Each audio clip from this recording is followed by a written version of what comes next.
Applications in medicine. Applications in medicine. The recombinant DNA technology helps for the mass production of safe and more effective therapeutic drugs. जो recombinant technology है वो therapeutic drugs के effective use और उनके safe production के लिए use होती है. The recombinant therapeutics does not induce unwanted immunological responses. और जो रिकॉम्बिनेंट थेरेप्यूटिक्स होते हैं वो अनवांटेड रिजल्ट नहीं डेवलप करते हैं. As is common in case of similar product isolated from non human sources. बिल्कुल अगर ऐसा ही हम लोग कोई नॉन ह्यूमन रिसोर्सेज से प्रोडक्ट लाते हैं तो उसमें ये चांसेस रहते हैं. At present about 30 recombinant therapeutics have been approved for human use. अभी तक 30 रिकॉम्बिनेंट थेरेप्यूटिक्स ह्यूमन यूज़ के लिए रिकमेंड की गई हैं. In India 12 of these are presently being marketed. India में 12 इस तरह की मार्केटिंग की जाती है, बेची जाती हैं. Genetically engineered insulin. Management of adult diabetes is possible by taking insulin at regular time interval. किसी पेशेंट को अगर डायबिटीज़ है तो उसे रेगुलर इंसुलिन लेके हम लोग रेगुलेट करते हैं. Now it is possible to produce human insulin using bacteria. अब ये भी पॉसिबल हो गया है कि बैक्टीरिया का यूज़ करके हम लोग ह्यूमन इंसुलिन बनाने लगे हैं.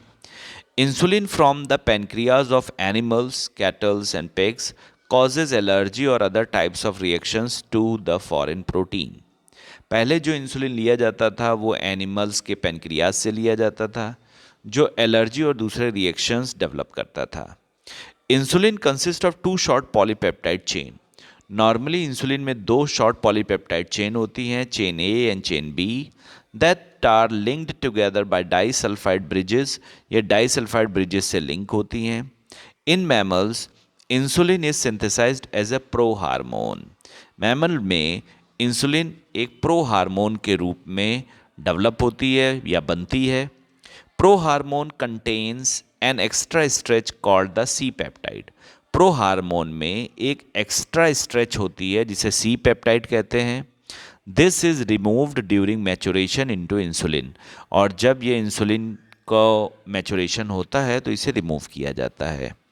In 1983, Eli Lilly, an American company, prepared 2 DNA sequences corresponding to A and B chain of human insulin. एक अमेरिकन कंपनी इली लिली ने 1983 में 2 चेन डेवलप की ह्यूमन इंसुलिन की, ए एंड बी. ठीक है. And introduce them in plasmid of E coli to produce human insulin या insulin chain.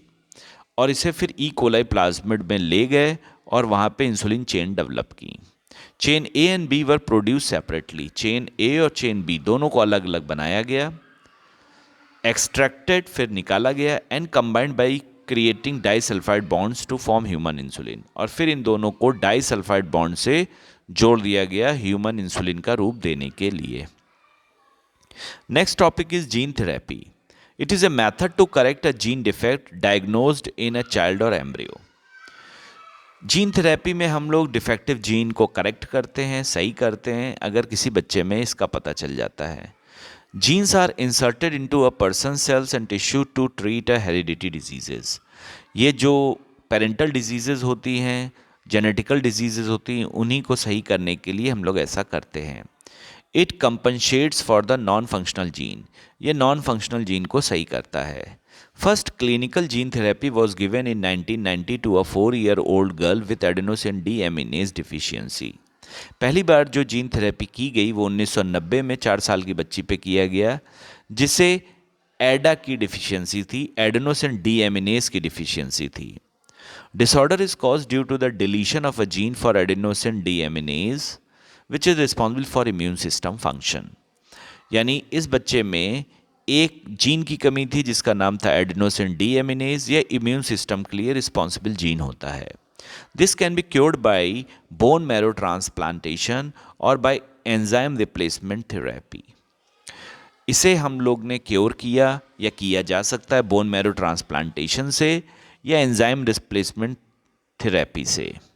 But these approaches are not completely curative. लेकिन ये approaches पूरी तरह से क्यूरेटिव नहीं हैं. In gene therapy, lymphocytes from the patient's blood are grown in a culture. Gene therapy में हम लोग कल्चर में लैब में लिम्फोसाइट को ग्रो कराते हैं.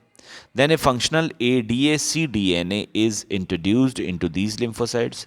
फिर रेट्रोवायरस वेक्टर को यूज़ करके फंक्शनल ADNA को एडा CDNA को इंट्रोड्यूस करते हैं लिम्फोसाइट में. Then they are return to the patient. फिर पेशेंट में इसे वापस करते हैं. This should be periodically repeated as these cells are not immortal. और जैसा ये हम जानते हैं कि ये सेल इमॉर्टल नहीं है, इसलिए ये प्रोसेस हमें बार बार रिपीट करनी पड़ती है. However if the ADA gene is introduced into cells at early embryonic stage, अगर हम लोग एडा जीन को बहुत अर्ली स्टेज में इंट्रोड्यूस करा दें तो it could be a permanent cure. तो ये एक परमानेंट क्योर भी हो सकता है.